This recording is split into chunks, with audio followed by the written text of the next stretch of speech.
اسلام میں ایک چیز ہے جذبہ ایثار۔ ایثار کہتے ہیں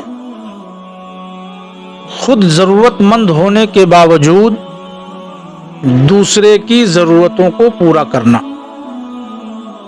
یہ ایک ایسا عمل ہے جس کا تعلق نیت سے ہے، دل سے ہے۔ یہی وجہ ہے کہ یہ عمل اللہ رب العزت کے نزدیک پسندیدہ عمل ہے۔ آپ تاریخ اسلام اٹھا کر دیکھیں تو اسلامی تاریخ جو ہے ایثار و قربانی سے بھری پڑی ہوئی ہے۔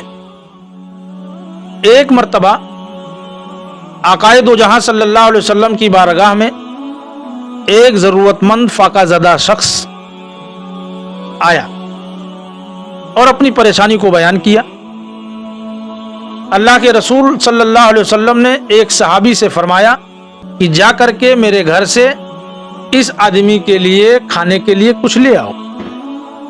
وہ صحابی جاتے ہیں اور خالی ہاتھ واپس آتے ہیں اور اہلیہ کا پیغام سناتے ہیں کہ اس ذات کی قسم جس نے آپ کو حق دے کر بھیجا ہے، اس وقت گھر میں پانی کے سوا کچھ نہیں ہے۔ پیارے مصطفیٰ دوسری جوزہ کے یہاں بھیجتے ہیں، وہاں سے بھی یہی جواب آتا ہے، یکے بعد دیگرے۔ اجواز مطہرات کے یہاں بھیجتے ہیں اور ہر جگہ سے یہی جواب آتا ہے کہ اللہ کے رسول اس ذات کی قسم جس نے آپ کو حق دے کر بھیجا ہے، اس وقت گھر میں پانی کے سوا کچھ نہیں ہے۔ اب وہ شخص یہ سوچ کے آیا تھا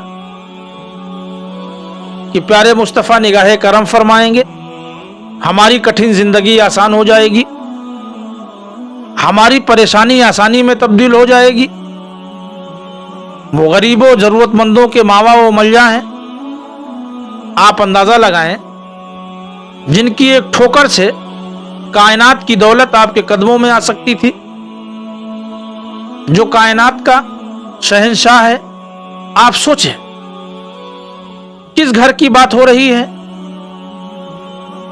جسے اللہ رب العزت نے کائنات کا شہنشاہ بنا کر کے بھیجا تھا، جس کے ایک اشارے پر دنیا کی ساری دولت قدموں میں ڈھیر ہو سکتی تھی، لیکن گھر میں اللہ کا نام ہے۔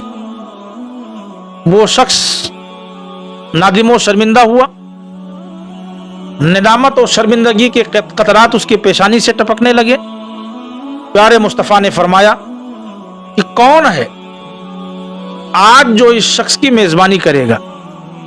ایک صحابی رسول ہیں حضرت ابو طلحہ انصاری رضی اللہ تعالیٰ عنہ۔ آپ ہاتھوں کو بلند کر کے عرض کرتے ہیں، اے اللہ کے رسول، اس آدمی کی آج میزبانی میں کروں گا۔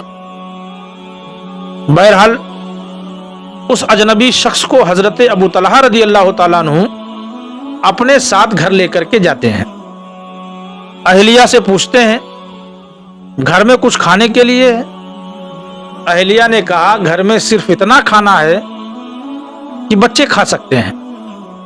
سبحان اللہ۔ آپ فرماتے ہیں بچوں کو کسی طرح بھوکا سلا دو، چراغ کو گل کر دو، اور ہم مہمان کے ساتھ اس طرح بیٹھیں گے کہ وہ سمجھ رہے ہوں گے کہ ہم کھانا کھا رہے ہیں، لیکن ہم کھانا نہیں کھائیں گے تاکہ مہمان پیٹ بھر کر کے کھا سکے۔ دوسروں کے دکھ درد میں کام آنا، دوسرے کے دکھ درد کو اپنا دکھ درد سمجھنا، یہی اسلام ہمیں درس دیتا ہے۔